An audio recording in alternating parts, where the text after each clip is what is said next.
لازم نقاطع اي سلعة غالية، سواء اكل او شرب او لبس.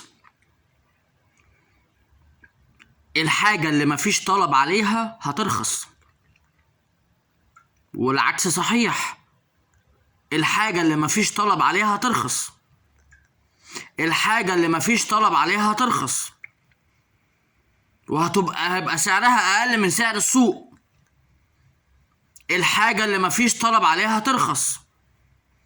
التاجر لازم ينزل سعر عشان يبيع. السمك مفيش طلب عليه هيرخص، بدل ما يبوظ والتاجر يخسر. اللحمة مفيش طلب عليها هترخص، بدل ما تبوظ والتاجر يخسر. الحاجة اللي مفيش طلب عليها هترخص. الايفون لما نزل مصر، احدث ايفون يعني، كان ب25,000 جنيه.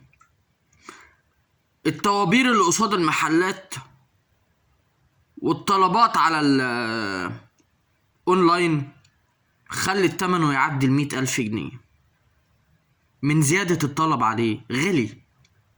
اي حاجة زيادة الطلب عليها بتغلى، وده مصلحة للتاجر. ياه عسل.